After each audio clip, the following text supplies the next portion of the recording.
할렐루야. 반갑습니다.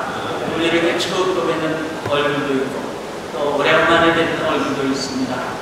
반갑고 오늘 시간 예배를 통해서 우리의 심령 속에 정말 만족을 주고 기쁨을 주는 소망을 주는 그러한 말씀의 예배가 되기를 바랍니다. 우리 좌우 옆에 있는 분들하고 이렇게 인사했으면 좋겠습니다.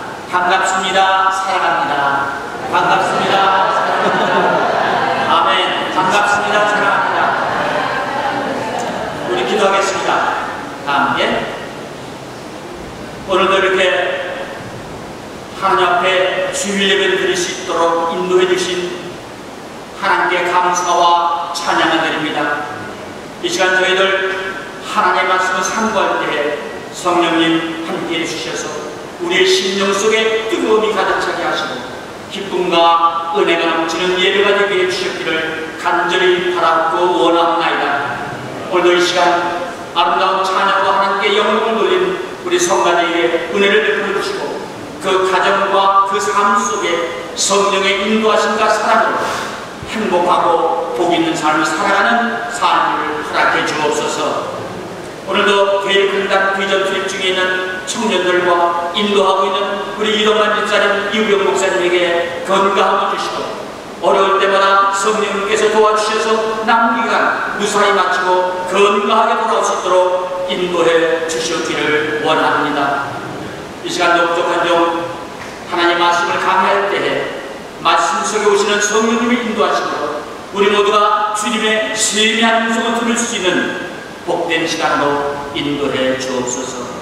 예수님 이름으로 감사하며 기도드렸습니다. 아멘. 재미있는 설화 한 가지를 여러분에게 소개를 해드립니다. 요단강 계곡에 세 그루의 나무가 서 있었습니다. 그런데 이 나무들은 저마다 나름의 소원을 가지고 있었습니다.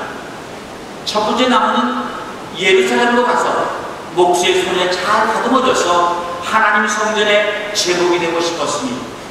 많은 사람들이 와서 경배하는 하나님의 성전의 한 부분이 됨으로써 나를 통하여 하나님께 높이 찬양되기를 소원했습니다. 그리고 두 번째 나무의 소원은 바다로 가고 싶었습니다. 큰 여객선에 대해서 사람들의 왕래를 도울 뿐만 아니라 온 세계로 두루다니면서 소중히 여김을 받고 하나님의 말씀을 전하는 일에 쓰임받기를 소원했습니다. 그리고 세 번째 나무는 여기 남고 싶다. 크게 자라서 하늘을 향하여 가지를 높이 쳐들고 큰 나무가 되어서 이 산을 오르는 많은 사람들이 내 그늘에 앉아 쉬면서 하나님을 사모하게 주고 있다고 하는 소원을 가지고 있었습니다. 이제 몇 년의 세월이 흘렀습니다. 예루살렘으로 가고 싶어 했던 첫 번째 나무는 찢겨서 베들레헴으로 가게 되었습니다. 그는 목수의 손을 거쳐서 작은 구유가 되었습니다. 이제 나귀가 핥아먹고 개가 핥아먹는 먹이통이 되어서 한 귀퉁이에 팽개쳐지는 그러한 슬픈 신세가 되었습니다. 그리고 두 번째 나무는 큰 배가 되어가지고 태양에 나가고 싶었지만 소원대로 되지 않고 스콜프게도 깎이고 찍혀서 조그마한 조각배가 되었습니다. 게다가 갈릴리 호숫가에 가게 되어서 꾀죄죄한 어부들이나 올라타고 냄새나는 생선이나 싣고 다니는 그러한 신세가 되었습니다. 어디로 뿌립니까? 일이 없을 때는 쓸모없이 버려진 채 호숫가에서 나른한 시간을 보내야 했습니다. 이제 세 번째 나무는 그 자리에 서 있는 잊고 싶어하는 소원과는 달리 어느 날 어떤 사람들이 와서 찍고 결국은 다듬어져서 엉뚱하게도 저주받은 주인들을 매달아 죽이는 흉털 십자가가 되었습니다. 그래서 그 나무는 이렇게 탄식합니다. 아, 나는 하필이면 이렇듯 비참한 신사가 되고 말았다는 말입니다. 그런데 보세요. 어느 날 우리 예수님이 이 세상에 오셨습니다. 만 백성을 구원하시고자 만왕의 왕으로 오시는 예수님께서 숱하게 좋은 처소들을 다 맞으시고 하필이면 냄새나는 말구에서 태어나셨습니다. 첫 번째 나무였던 말구가 결국은 더할 수 없는 큰 영광을 입은 것입니다. 이제 다시 세를 올려 예수님께서 복음을 전하실 때입니다. 예수님께서 갈릴리 호수에 오셔서 그 보잘것없는 조각배에 올라앉으시고 하나님의 나라의 이야기를 말씀하십니다. 두 번째 남았던 그 조각배가 그렇듯 주님께서 천국 복음을 전할 수 있도록 강단을 드리는 영광을 입을 수가 있었습니다. 이제 세 번째 남았던 그 십자가는 예수님께서 못 박혀 달리심으로 길이길이 마음 백성의 추앙을 받는 거룩한 십자가가 되었습니다. 여러분, 지금 말씀드린 이 소라의 이야기를 여러분들은 어떻게 받아들이십니까? 여러분, 실패는 무엇이고 성공은 무엇입니까? 도대체 어떤 것이 영광이고 어떤 것이 고령입니까? 이 시간 여러분에게 진솔하게 묻습니다. 여러분들은 삶의 의미를 어디에서 찾고 있습니까? 사실 젊은이들이 열심히 공부를 하죠. 열심히 공부해서 좋은 대학에 들어가고 좋은 직장에 들어가고 명예학부라는 출세를 하게 되면 마치 소원 성취를 다 이루는 것처럼 생각하면서 살아갑니다. 그러나 그것은 얼마 지나지 않아 한낱 꿈에 지나지 않는다는 것을 깨닫게 되는 것이죠. 여러분, 정말 가정어도 그렇고 무엇이 되어보도 그렇습니다. 우리 어르신들 중에는 예전에 무엇이 되어보기도 했던 분들도 있고 또 많이 가져본 부분도 있습니다. 그렇죠? 정말 주의도 명예도 부도 인기도 아무것도 아닌 것입니다. 천하의 풍경을 다 누렸던 솔로몬의 고백이 무엇입니까? 이 모두가 헛된 것이라고 말했습니다. 참으로 이 세상 것은 모두가 헛된 것입니다. 오직 그리스도 안에서 하나님께 영광을 돌림으로써만이 참된 보람을 찾을 수 있고 참된 의미를 찾을 수 있다는 사실을 믿으시고 살아가시는 여러분 되시기를 주의 이름으로 축원합니다. 여러분, 이런 말이 있습니다. 인생을 하나의 작품이라고 볼 때 그 작품 속에서 어떤 사람은 조연적으로 살아가는 사람이 있고 어떤 사람은 주연적으로 살아가는 사람이 있습니다. 우리가 쉽게 생각해서 한 회사를 두고 생각해 봅니다.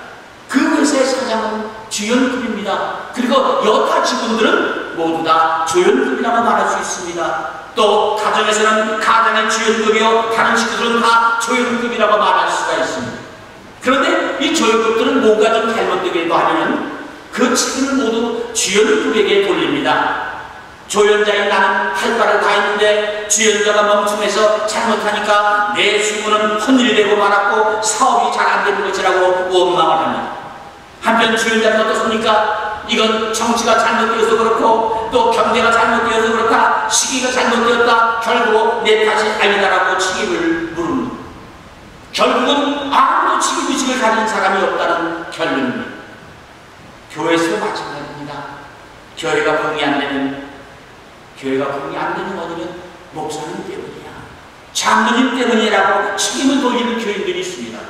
여러분, 이 사실을 분명히 아시기 바랍니다. 우리 모두는 다 누구나 할 것 없이 나는 주연이라고 하는 책임의식을 가지고 살아야 합니다. 이 작품의 손길은 나에게 달려있다, 내 책임이 막중하다, 내가 이 일에 책임을 질 것이다, 이런 자세가 필요하다는 말씀입니다. 교회의 부흥이나 전도도 마찬가지입니다. 내가 교회의 부흥의 주연이요 전도의 주연이라고 하는 사명의식을 가지고 내 책임이 막중하다, 교회가 부흥하는 데는 내가 책임이 있다고 하는 자세를 가져야 한다는 말씀입니다. 그런데 교회가 어려지면 힘을 모아 기도할 생각을 하지 아니하고 다른 교회로 떠날 생각하는 그런 교회들이 간혹 있습니다. 아마 우리 교회는 그런 분들이 안 계실 줄로 믿습니다. 아멘? 아멘. 예, 우리 교회는 그런 분들이 안 계셔요. 교회는 어느 곳이나 다 문제가 있습니다. 이 세상의 교회에 문제가 없는 곳은 한 군데도 없습니다. 하나님의 뜻이 있어서 이 교회로 보내주셨는데 그 삶을 힘들다고 외면을 버린다면 그 삶 속에는 하나님의 축복이 임할 수가 없습니다. 혹시 여러분 생각에 이 교회에 나오게 된 것이 내 의지와 내 결정과 내 선택으로 나왔다고 생각하는 분이 있습니까? 아닙니다. 이것은 분명 하나님의 인도하심과 섭리함 가운데 나오신 것입니다. 그러므로 우리 교회 안에 문제가 있건 부흥이 되면 안 되건 다른 생각을 하지 말고 오직 교회를 지킬 줄 아는 주인의식을 가지고 신앙생활을 하셔야 하는 것입니다. 여기에 행복이 있고 여기에 하나님의 은혜와 축복이 임하는 줄로 믿습니다. 믿습니까? 여러분, 그렇다면 여러분들은 교회에 대해서 얼마나 주연의식과 주인의식을 가지고 신앙생활을 하시고 있습니까? 이 시간 한번 깊이 생각해 보셨으면 합니다. 사실 오늘 본문에 나오는 베드로를 생각해 보면 그에게는 처음부터 정치적인 야망이 있었습니다. 예수님께서 유대나라의 왕이 되시면 자기는 우편에 앉아서 영광 누릴 것을 생각했습니다. 그런데 이제 예수님께서는 무참하게도 십자가에 그만 돌아가시고 맙니다. 이제 그의 꿈은 산산이 부서지고 말았습니다. 사실 예수님께서 십자가를 치실 때 적어도 그는 사람들 앞에 나아가서 담대히 내가 예수님의 제자라고 외치면서 제자로서의 구실을 다 했어야 했습니다. 또한 베드로는 제자로서 예수님 십자가 질 때 같이 가든지 끝까지 따랐어야 할 사람이었습니다. 그런데 그는 도리어 예수님을 3번씩이나 부인하고 도망가는 신세가 되었습니다. 이제 베드로는 형편없이 부끄러워졌습니다. 내 양심부터가 나를 용서할 수가 없었습니다. 마태복음 26장을 보면은 예수님께서 당신의 죽으심과 부활을 예언하실 때에 베드로는 결코 자신의 주님을 버리지 않을 것이라고 호언장담했습니다. 마태복음 26장 33절에 보면은 다 주를 버릴지라도 나는 언제든지 버리지 않겠나이다라고 맹세를 했습니다. 그러나 결국 베드로는 예수를 모른다고 3번씩이나 부인했을 뿐 아니라 이것이 부끄러워서 결국은 도망하는 신세가 되었습니다. 이제 예수님께서는 십자가에 돌아가신 후 당신의 말씀대로 부활하셨습니다. 그때 베드로는 너무나도 비참해진 자신을 스스로 저주하고 있었습니다. 바로 그 시각에 예수님께서는 베드로를 찾아오십니다. 그는 부끄러워서 고개를 들 수가 없었습니다. 그러나 예수님께서는 그의 지난날은 묻지 않으셨고 과거의 잘못을 철망하지도 않으셨습니다. 다만 이렇게 물으십니다. 내가 나를 사랑하느냐?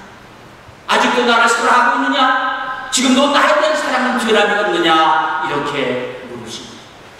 이에 베드로는 내가 주를 사랑하시는 줄 주께서 아시나이다라고 겸손하게 대답합니다. 그 대답을 들으신 예수님께서는 다른 어떤 설명도 하지 않으시고 베드로에게 전도의 사명을 맡기십니다. 내 어린 양을 먹이라.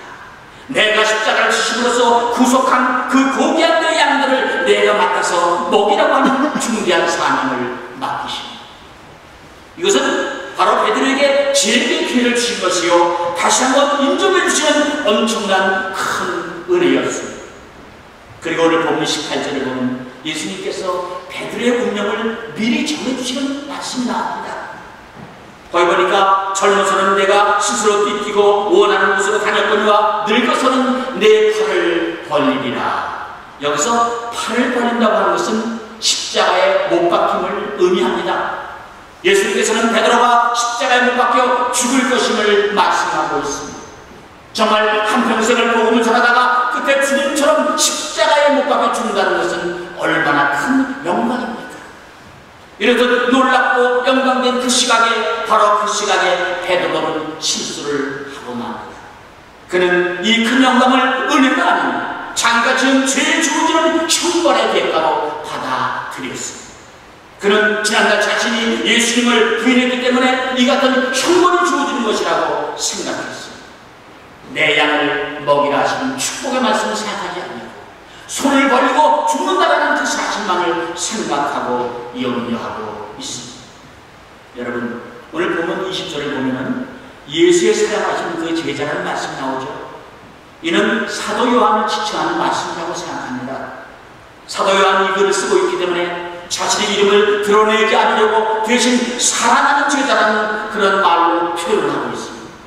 오늘 본문을 쭉 읽어보면 베드로는 이 요한에 대해서 혹이나 신경을 쓰고 있습니다. 마음을 씁니다. 혹시 여러분 가운데 교회 안에서 어떤 어느 집사님이나 권사님이나 혹은 어느 성도에게 지나친 신경을 쓰거나 마음을 쓰고 있는 분이 있지는 않습니까? 교회에 이런 분들이 의외로 많다고 합니다. 여러분, 베드로는 예수님을 부인하고 도망갔던 사람이지만 요한은 어떤 사람입니까? 그는 예수님을 끝까지 따랐습니다. 재판정에도 갔으며 예수님께서 십자가에 못 박히는 그 순간에도 예수님의 어머니 마리아를 모시고 그 현장에서 그 장면을 목도했던 사람이었습니다. 요한은 예수님께서 십자가에 돌아가신 순간까지 그 십자가 밑에서 지킨 제자였습니다. 요한과 비교할 때 베드로는 자신이 너무나 초라해짐을 느끼지 않을 수가 없었습니다. 그래서 베드로는 주님께 이렇게 묻고 있는 것입니다. 21절을 보면 주여 이 사람은 어떻게 되겠사옵나이까. 즉 내가 십자가에 죽을 때 예수님을 사랑하는 제자 요한은 어떻게 되겠느냐고 묻는 것입니다. 이에 예수께서 말씀하십니다. 내가 올 때까지 그를 머물게 하고자 할지라도 내게 무슨 상관이냐. 너는 나를 따르라. 주님께서는 베드로가 요한으로 인하여 마음이 살아나게 있음을 아시고 너의 직분은 너의 하늘은 오직 나를 따르는 것임을 깨달아 주시고 있습니다. 여러분 생각해 보세요. 베드로는 지금 하나님의 사람으로서 예수님의 제자로서 뭔가 큰 오해를 하고 있습니다. 우리는 이것을 알아야 합니다. 하나님의 일을 하는 사람은 지금 자기가 살아있는 것을 비롯해서 자기가 맡고 있는 중요한 사명까지도 모든 것을 율법적인 관계에서 이해해서는 안 됩니다. 이것은 자기 의에 대한 대가도 아니요 또한 자기 경건에 대한 특별한 보상도 아닙니다. 그런데 베드로는 자기에게 맡겨질 사명이나 수행해야 할 중요한 임무를 보상적인 것으로 이해하고 있습니다. 여기에 많은 문제가 있습니다. 그래서 그는 핍박과 고난, 심지어는 순교까지도 부당하다고 생각하는 것입니다. 사실 하나님의 일을 하는 사람에게는 순교야말로 으뜸의 영광입니다. 그런데 지금 베드로는 그 사실을 잊어버리고 있습니다. 여러분, 페트르카라는 사람은 이런 말을 했습니다.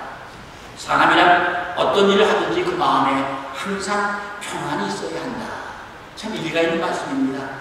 그는 이 평화를 방해하는 요인으로 5가지를 지적하고 있습니다. 첫째가 탐욕이라고 했습니다. 지나치게 많이 가지고자 하는 욕심, 분수에 넘치도록 다 가지려고 하는 마음이 마음의 평안을 깨뜨린다는 것입니다. 그리고 두 번째는 분노라고 했습니다. 분노의 감정을 다스릴 수 없는 사람의 마음에는 평안이 없습니다. 냉정함을 찾아서 항상 감정을 스스로 다스릴 수가 있어야 한다고 했습니다. 셋째는 야망이라고 했습니다. 지나친 야망이, 즉 무엇이 되어보고자 하는 성취욕이 그 사람의 마음을 어지럽힌다는 것입니다. 그리고 넷째는 자랑이라고 했습니다. 다른 사람에게 나를 드러내고자 하는 자랑이 문제라는 것입니다. 다른 사람에게 신경 써서 그들로부터 존경받고 칭찬받으려고 하는 그 마음, 무엇인가 잘하고 싶은 마음이 평화를 깨뜨린다는 것입니다. 이것이 사람의 마음을 괴롭힙니다. 그리고 5째는 질투라고 했습니다. 질투, 마음의 평화를 방해하는 가장 큰 적은 질투인 것입니다. 질투는 자신의 본질을 잃어버리게 합니다. 질투는 연등의식에서 비롯됩니다. 자신에게 충실한 사람은 결코 남을 질투하지 않습니다. 여러분 생각해 보세요. 넉넉한 사람은 질투할 필요가 없습니다. 예를 들어서 학교에서 줄곧 1등을 하는 사람은 10등 하는 사람을 질투하지 않습니다. 또한 높이 오른 사람은 낮은 사람을 보고 질투하지 않습니다. 오직 불쌍히 여길 뿐입니다. 여러분, 우리가 질투하게 될 때가 언제라고 생각하십니까? 그때는 바로 내 인격의 성장이 정지된 때입니다. 거기가 끝이요, 거기가 한계인 것입니다. 질투하기 시작할 때에는 이미 내가 내려가기 시작하는 때라는 사실을 알아야 합니다. 내 인격과 도덕성과 내 존재가 벌써 괜찮아지기 시작할 때, 더 올라갈 힘과 성장할 힘이 없을 때 앉은 채로 남을 끌어내리려는 마음이 생깁니다. 이것이 바로 질투입니다. 나보다 앞서는 자를 끌어내리려는 그 마음은 비참한 연등의식에서 오는 것입니다. 이때 우리는 자기를 잃어버리게 되고 또 이웃을 바라볼 수도 없고 자기 자신을 바라볼 수 없게 되는 것입니다. 이렇듯 어느 사이에 질투의 노예가 될 때 우리는 무서운 운명으로 전락하고 만다는 사실을 알아야 합니다. 여러분, 베드로는 분명히 그리스도의 사람입니다. 하나님께서 그를 부르셨습니다. 따라서 베드로는 스스로 부를 받았다고 하는 자기의식을 분명히 했어야 했습니다. 여기에는 기간도 업적도 성공도 중요하지 않습니다. 다만 절대적인 충성이 필요합니다. 오직 주님만 기뻐하신다면 그만인 것입니다. 그런데 베드로는 그러한 자기 위치를 망각하고 말았습니다. 본문은 말씀합니다. 어떠한 죽음으로 하나님께 영광을 돌릴 것을 가리키시니라. 바로 하나님께 영광 돌리는 것은 베드로가 죽는 것이 목적이 그를 모두의 목적에 한다고 말씀하고 있습니다. 이는 참으로 중요한 말씀입니다. 그런데 그러기 위해서는 먼저 생각해야 될 것이 있습니다. 바로 고난 가운데서도 하나님께 영광이 돌아갈 수 있다는 것을 우리는 반드시 알아야 합니다. 여러분, 우리가 살아서 하나님께 영광이 되기도 하지만 죽음으로써 하나님께 영광이 돌아갈 수도 있습니다. 여러분, 분명히 기억하시기 바랍니다. 내가 성공해야만 하나님께 영광이 돌아간다고 착각하지 마시기 바랍니다. 오히려 내가 실패함으로 하나님께 영광이 돌아가고 내가 병들거나 죽음으로써 하나님께 영광이 돌아가는 경우가 있다는 사실을 알아야 합니다. 살아야만 영광이 아닙니다. 그러므로 우리는 범사에 하나님께 영광 돌릴 것인만을 생각해야 합니다. 오히려 핍박이 하나님께 영광 돌리는 지름길이 될 수 있음도 알아야 합니다. 여러분, 순교는 하나님의 사람이 되어서 가질 수 있는 최고의 영광입니다. 그런데 베드로는 어째서 이 시간에 그처럼 어리석은 생각을 하고 있는 것입니다. 자신의 고난당하는 것이 자신의 실수에 대한, 자신의 죄에 대한 하나님의 형벌인 양 착각하고 있습니다. 우리는 하나님께 영광 돌리는 길이 여러 가지가 있음을 알아야 합니다. 그리고 지극히 개인적인 것임을 알아야 합니다. 성경을 봅니다. 야고보는 예수님께서 부활하신 뒤 교회가 시작된 그 중 제자 가운데 가장 먼저 체포되어서 목베임을 당했습니다. 그는 하나님의 일을 해볼 겨를도 없이 교회가 시작하는 그 벽두에 순교하고 말았습니다. 또 사도 야고보는 이러한 죽음을 통하여 하나님께 영광을 돌리고 있습니다. 그러가 하면 베드로는 노년까지 복음을 전하다가 하나님의 일을 하다가 뒤늦게 체포되어서 십자가에 거꾸로 못 박혀 순교하고 납니다. 그는 복음의 전파와 순교로서 하나님께 영광을 돌렸습니다. 반면에 사도 요한은 처음에 밤무섬에 정배를 가서 많은 고생을 합니다만 다시 에베소로 와서 100세가 넘도록 하나님의 말씀을 전할 수 있는 은혜를 입었습니다. 예수님의 제자 가운데 가장 오랜 기간 동안 하나님의 일을 할 수 있었던 사람이 바로 사도 요한이었습니다. 그는 에베소 교회에서 복음서를 쓰고 복음을 전하고 요한복음을 쓰고 밤모섬에서 묵시를 받고 그리고 세상을 떠납니다. 이렇듯 사도 요한은 오래 살면서 하나님의 일을 오래 하면서 하나님께 영광을 돌렸습니다. 이와 같이 우리가 하나님께 영광을 돌리는 방법은 여러 가지이며 또한 개인적인 것입니다. 오래 살면서 하나님께 영광을 돌리는가 하면 조금 일을 하다가 당장 죽어서 하나님께 영광을 돌리기도 하는 것입니다. 또한 고난을 통해서도 성공을 통해서도 하나님께 영광을 돌리는 것입니다. 우리 하나님께서는 어떤 사람은 이런 모양, 어떤 사람은 저런 모양, 모든 사람을 다양하게 다원적으로 사용하십니다. 그리고 이렇듯 여러 모양을 통해서 영광을 받으십니다. 우리는 이것을 잊지 말아야 합니다. 여러분, 우리 주위에는 종속의식을 가지고 살아가는 사람들이 많이 있습니다. 종속의식. 존재의식이 종속될 때 그것은 노예입니다. 가치관이 종속될 때 그 사람은 죽은 사람입니다. 그러므로 어느 누구에도 매여서는 안 되는 것입니다.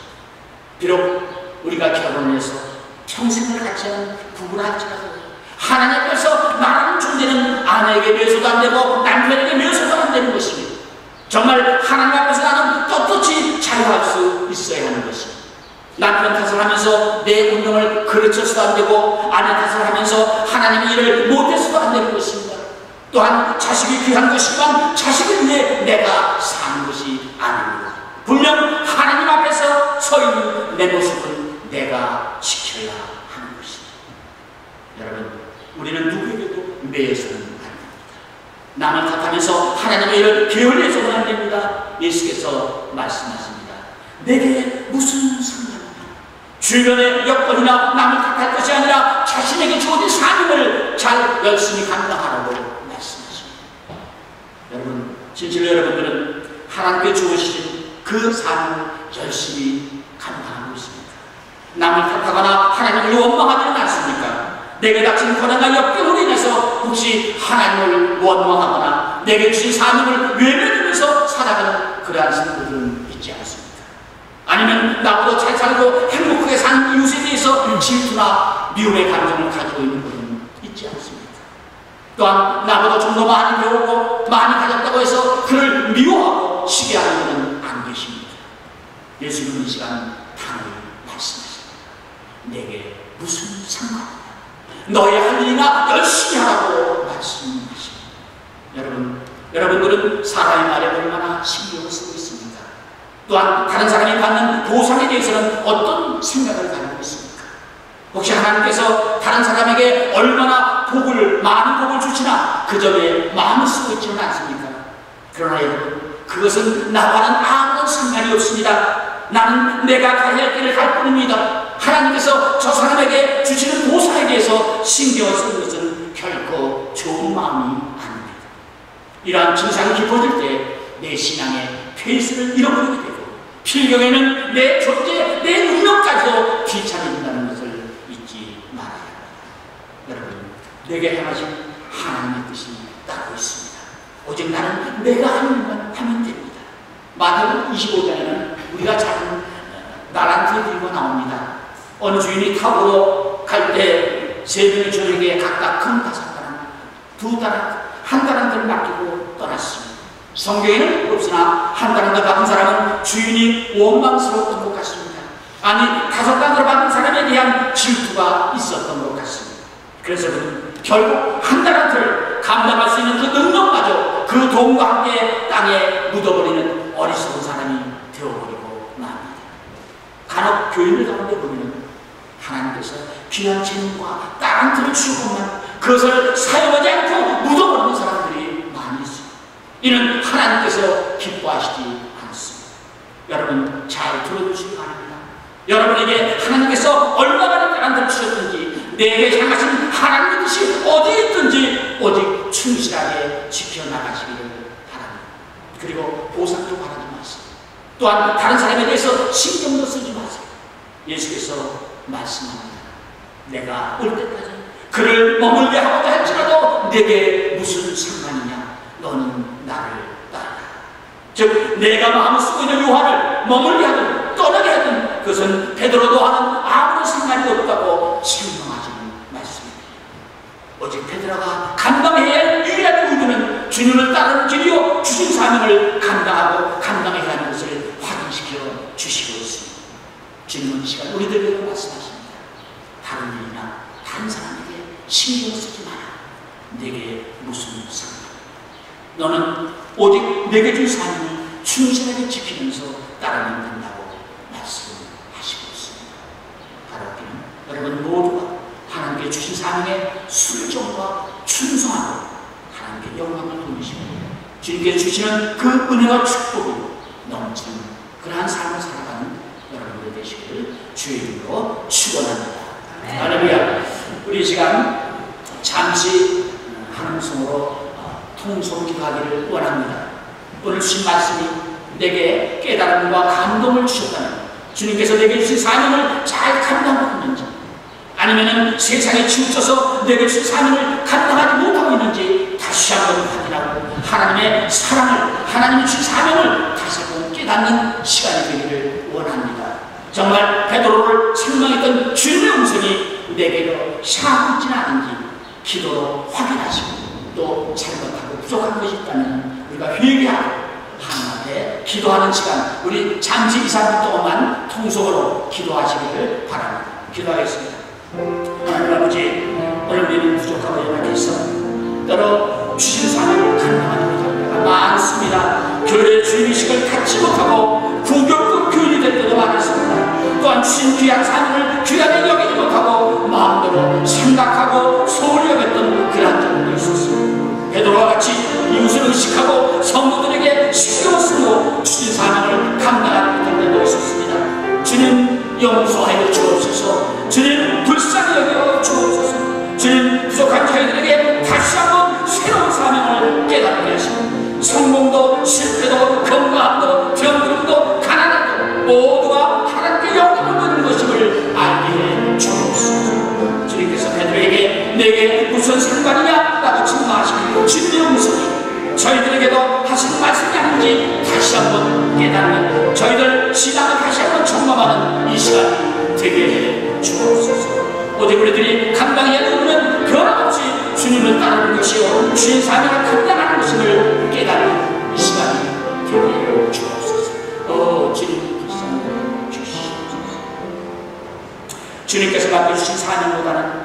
다른 곳에 신경 쓰는 베드로에게 책망하시는 주님의 말씀을 들으면서 혹시 내게도 베드로와 같은 생각 때문에 주님께로부터 내게 무슨 상관이냐, 너는 내게 준 사명을 충실하게 지키면서 따르면 된다고 하는 책망을 듣지 않았는지 다시 한번 깨닫는 저희들 되게 해 주옵소서. 오직 주님을 기쁘게 해드리고 주님을 따르고 하나님께 영광 돌리는 삶을 통하여 장착하게 될 천국의 상급을 많이 쌓아놓는 우리 시온의 백성들 다 되게 해 주시옵소서.